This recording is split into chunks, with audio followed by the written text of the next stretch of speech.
Welcome to stock paper. तो इस video में आज अभी हम डिस्कस करने वाले हैं पैलेस्टीन और इजराइल के बीच में अभी जो वॉर चल रहा है, ओके, उसका ग्लोबल मार्केट पे कैसे इफेक्ट होने वाला है और हमारे मार्केट्स में भी कौन से हमें रिपरकशन देखने को मिल सकते हैं।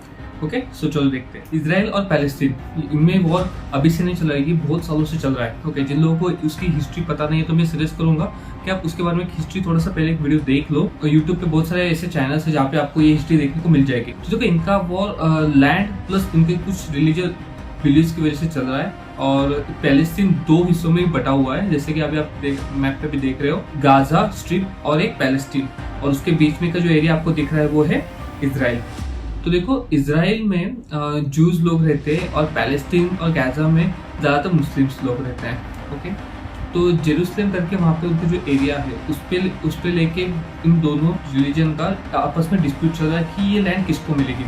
तो अभी तक तो वो लैंड तो यूएन के कंट्रोल में है, बट अभी ये सारे वॉर्स और ज़्यादातर अभी किलिंग जो हो रही है वो सारी इसी लैंड की वजह से हो रही है। तो देखो, ये वॉर 7 अक्टूबर को स्टार्ट हुआ था। पैलेस्टीन का कुछ मिलिटेंट ग्रुप है गाजा में, जो कि वो एरिया कंट्रोल करते हैं, गाजा स्ट्रिप उसको अभी बोलते हैं। तो उस ग्रुप का नाम है हमास ग्रुप। तो हमास ग्रुप ने 7 अक्टूबर को इजराइल पे अटैक किया था, और तब से लेके अभी तक एज ऑफ 16 अक्टूबर तक इजराइल में 1400 लोग मारे जा चुके इस हमास के अटैक से, और 2750 गाजा में मारे जा चुके हैं। तो देखो, पैलेस्टीन गाजा में पैलेस्टीनियन ही रहते हैं, बट उनमें दो तरह के लोग बटे हुए हैं। और पैलेस्टीन कंट्रोल करता है फतेह ग्रुप, और गाजा स्ट्रिप कंट्रोल करता है हमास ग्रुप। ओके, जो हमास ग्रुप है वो उन्होंने ही अभी यहाँ पे वॉर स्टार्ट किया है। जब से वॉर स्टार्ट किया है तब से US, UK, Australia, France, Norway, Austria, इन सारे कंट्रीज ने अभी तक सपोर्ट दिखाया है इजराइल को। बट कुछ कंट्रीज ऐसे भी है जो हमास के ग्रुप को भी सपोर्ट कर रही है, ओके, ऑफिशियली और अनऑफिशियली भी, जैसे कि हो गए Egypt, Canada, Iran, Turkey, Sudan. तो इस वॉर में हमें नुकसान हो रहा है, फायदा हो रहा है इस वॉर से। तो देखो, इससे ये हमें कैसे पता चलेगा? तो देखो, इजराइल से इंपोर्ट हम क्या कर रहे हैं और इजराइल को हम एक्सपोर्ट क्या कर रहे हैं। तो देखो, हम इजराइल में एक्सपोर्ट करते हैं पॉलिश डायमंड्स और ऑयल, और मेजर इंपोर्ट करते हैं सब प्रेशियस मेटल्स और अनकट रफ डायमंड्स। ओके, कुछ मशीनरीज और इलेक्ट्रिक इक्विपमेंट हम उनसे इंपोर्ट करते हैं। तो देखो, ये वॉर हमें क्यों मैटर करता है और आगे जाके इसके कॉन्सिक्वेंसेस क्या हो सकते हैं, तो अभी हम देखने वाले हैं। तो यहाँ पे ग्लोबल पॉलिटिक्स में है ना, तो अभी वो प्ले में आ रहा है। मतलब कि अगर इजराइल और गाजा में अभी जो वॉर चल रहा है, ओके, वो किसी लैंड के बेसिस पे ही नहीं, तो वो वहाँ पे रिलीजन बेसिस पे भी वो अभी वॉर कर रहे हैं। दैट मीन्स कि ज़्यादातर, अगर आपने हिस्ट्री में देखा होगा, तो ज़्यादातर जूस को यहाँ पे बहुत सारे लोगों ने हेट किया था उस टाइम। तो उन्होंने बहुत माइग्रेट किया था। बाद में वो फिर से यहाँ पे आ गए थे इजराइल में। पहले वो यूके चले गए थे, यूरोप में गए। तो बहुत सालों पहले जब जूस इजराइल से चले गए थे और बाद में फिर से इजराइल में आए, तब ज़्यादातर वहाँ पे पॉपुलेशन थी मुस्लिम्स। तो उन्होंने उनको वहाँ पे एक्सेप्ट नहीं किया, इसलिए ज़्यादातर जो मुस्लिम कंट्रीज है, ओके, तो वो अभी भी पैलेस्टीन को सपोर्ट करते हैं, जस्ट बिकॉज कि उनकी लैंड पे उनको ऐसा लगता है कि इजराइल ने कब्जा किया है। बट इजराइल बोलता है कि उनका जो रिलीजन है वो वहाँ से पहले से है। हिस्ट्री बहुत बड़ी है, अगर हमने स्टार्ट किया तो ये वीडियो उस पर ही चला जाएगा, बट हमें वो उस टॉपिक पे नहीं जाना है। तो मेन टॉपिक क्या है कि देखो, ये अगर जब रिलीजन पे आता है ना, तो देखो ज़्यादातर कंट्री का इंटेंशन कैसा होगा, बट वो अपने रिलीजन के हिसाब से आगे सपोर्ट कर रहे हैं अभी। तो इसकी वजह से ही देखो, ग्लोबल मार्केट में अभी थोड़ी सी अनस्टेबिलिटी आने के चांसेस है। तो कैसे देखो, अगर यूएस ने अपने ट्रूप्स वहाँ पे भेज दिए, मतलब अभी तो उन्होंने वो इक्विपमेंट भेज रहे सपोर्ट के लिए इजराइल में, बट ईरान ने उनको वार्न किया है जस्ट रिसेंटली कि अगर यूएस अपने ट्रूप्स इधर भेजता है इजराइल में डायरेक्टली, अगर वो इन्वॉल्व होता है, तो ईरान भी इन्वॉल्व होगा वॉर में।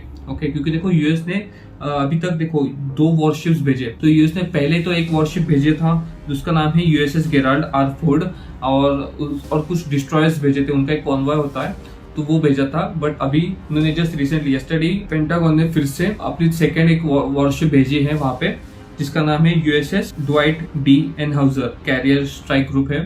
तो वो उनको भेजा है इजराइल के सपोर्ट के लिए। तो देखो, अगर ये कंटिन्यू ऐसा चलता रहा तो नो डाउट कि बाकी की जो नेबरिंग कंट्रीज है वो भी इसमें आते रहेंगे, क्योंकि अभी रिसेंटली हमास ग्रुप ने ना ऑनलाइन सभी को ऐसा डाला था कि अभी चांस है, अभी सभी लोग आ जाओ हमारे साथ, ये लड़ाई लड़ो, इसराइल ने हम पे जो कब्जा किया है हमारे लैंड पे उनको यहाँ से भगाने का। तो ऐसा वहाँ पे नारे चल रहे थे, वहाँ पे बहुत सारे स्ट्राइक, वहाँ पे बहुत सारे लोगों ने प्रोटेस्ट भी कर रहे थे उनके सपोर्ट में। ओके, और ऑल ओवर द वर्ल्ड जो भी उनको सपोर्ट कर रहा था उन पे बहुत सारे सोशल मीडिया ने बैन भी किया था कुछ लोगों को। इजराइल की जो नेबरिंग कंट्री लेबनान, ओके, तो उन्होंने भी ये सारे उनके पोस्ट देखे, उनका अटैक देखे, वो भी एक्टिव हो गए इस वॉर में। तो देखो, पहले तो वॉर चल रहा था इजराइल और हमास के बीच में, अभी ये वॉर एक्सटेंड हुआ और वो अभी चल रहा है लेबनान, इजराइल और हमास के बीच में। देखो, इजराइल के मिनिस्ट्री ने तो पहले से बता दिया सभी को, देखो हमें लेबनान से कोई वॉर नहीं चाहिए, बट तो वहाँ पे लेबनान में एक मिलिट्री ग्रुप है जिसका नाम है हिजबुल्लाह, तो वो भी इस हमास अटैक को सपोर्ट कर रहे हैं और उन्होंने कुछ सर्वेलेंस ड्रोन्स थे इजराइल के, वो उन्होंने डिस्ट्रॉय किए थे। तो देखो, इस वजह से क्या हुआ ना कि ज्यादातर लोग अभी भी ज्यादातर कंट्रीज जो नेबरिंग कंट्रीज है वो अभी इसमें इन्वॉल्व हो रही है। सो अगर ये थोड़ा और मतलब बड़े स्केल पे होता है ना ट्रेडर्स, तो ग्लोबल मार्केट के लिए one of the biggest hit हो सकता है। क्योंकि देखो, अगर ज्यादातर कंट्रीज अगर वॉर में आती है तो ये स्लो डाउन का इशारा हो सकता है सभी के लिए।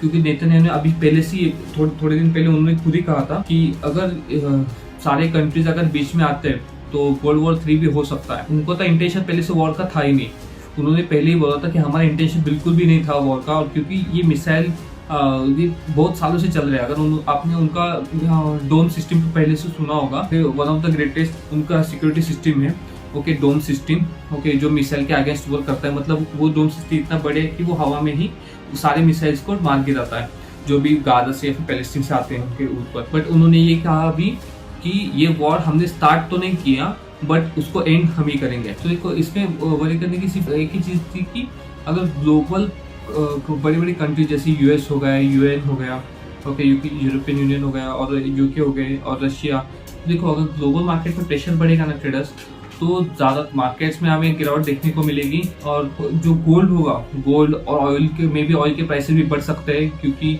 मिडिल ईस्ट में अगर वॉर हो रहा है या फिर बड़े कंट्रीज अगर उसमें इन्वॉल्व हो रहे हैं तो मे बी ऑयल के प्राइसेस भी बढ़ेंगे और गोल्ड के तो वैसे भी बढ़ रहे हैं प्राइसेस। तो मेरा पर्सनल सजेशन आपके लिए ये रहेगा, अभी के लिए ना लॉन्ग पोजीशन अपनी मत बनाओ, बड़ी बड़ी लॉन्ग पोजीशन बिल्कुल भी मत बनाओ। तो देखो, हमारे लिए वरी करने की सिर्फ एक ही चीज है, वो कि ईरान, अगर ईरान वॉर में आ गया डायरेक्टली तो यूएस भी ऑफेंसिव पोजीशन में आ जाएगा। क्योंकि देखो, अभी तो वो सिर्फ इंटेलिजेंस और सर्वेलेंस के लिए हेल्प कर रहा है इजरायली आर्मी को। ईरान ऐसा भी बोल रहा है, जस्ट रिसेंटली अभी न्यूज आया था, मैं कुछ न्यूज के लिंक्स भी आपको डिस्क्रिप्शन में दे दूंगा, तो वहां पे भी आप देख सकते हो कि देखो उसमें ईरान ने ऐसा कहा है कि अगर यूएस डायरेक्टली अपने ट्रूप्स वहां पे डिप्लॉय करेगा तो इजराइल को मल्टीपल फ्रंट से वॉर का सामना करने को मिलेगा। दैट मीन्स कि ईरान लेबनान, पैलेस्टीन से भी अपनी आर्मी इजराइल में भेज सकता है और वहां से भी वॉर स्टार्ट कर सकता है। तो देखो, ईयू में और यूके और यूएस ये तो इस अटैक को कंडेम कर रहे हैं। अगर ईरान बीच में आता है, यूएस तो ऑब्वियसली उसने एंटर कर दिया है। यूएस अभी इजराइल को सर्वेलेंस और इंटेलिजेंस में इजराइल आर्मी की मदद कर रहा है। बट अगर यूएस के ट्रूप्स डायरेक्टली इन्वॉल्व होते हैं वॉर में तो ईरान पीछे नहीं हटने वाला। तो ईरान क्या करेगा, दूसरे कंट्रीज से अपनी आर्मीज को भेज सकता है फ्रॉम पैलेस्टीन और लेबनान, जो कि उनको सपोर्ट करते हैं। और इसकी वजह से मे बी यूके की आर्मी या फिर यूरोपियन यूनियन वो भी बीच में आ सकते हैं। ओके, सो इसकी वजह से ये वॉर अगर थोड़ा सा भी मतलब बढ़ने के चांसेस है तो इसकी वजह से ग्लोबल मार्केट्स में हमें थोड़ी गिरावट देखने को मिल सकती है ट्रेडर्स। बट अगर आप गोल्ड में ट्रेड करते हो तो आपके लिए बहुत अच्छा रहेगा, क्योंकि गोल्ड का प्राइस अभी बढ़ने वाला है और अभी से बढ़ना स्टार्ट हो चुका है। अगर आपने 2 दिन पहले या फिर लास्ट वीक का एक ही दिन का अगर आपने गोल्ड का चार्ट देखा तो वहाँ पे देखो आपको कितने परसेंट का गेन देखने को मिल रहा है। तो मैं अभी सजेस्ट नहीं कर रहा हूँ वहाँ पे ट्रेड करो, बाय करके रखो, बट मैं आपको बता रहा हूँ कि ये सारी चीज़ें ऐसी होती है कि आपको कुछ चीज़ों से ऐसा अंदाजा आ जाता है कि मार्केट में स्लो डाउन आने के चांसेस है। जैसे कि गोल्ड के प्राइसेस बढ़ना, तो हमेशा जब भी मार्केट में इंस्टेबिलिटी होती है तो ज़्यादातर बड़े इन्वेस्टर्स होते हैं वो गोल्ड पे शिफ्ट हो जाते हैं। तो इसलिए जब भी हमारे मार्केट्स हाई वॉल्यूम से अगर गिरते हैं या फिर वहाँ पे हमें बड़ी गिरावट देखने को मिलती है तो आप हमेशा गौर करना कि गोल्ड के प्राइसेस बहुत बढ़ते हैं। तो यही एक रीज़न होता है उसका। ओके, तो अगर आपको वीडियो अच्छा लगा होगा so just like and subscribe our channel and that's it today. Thank you for watching.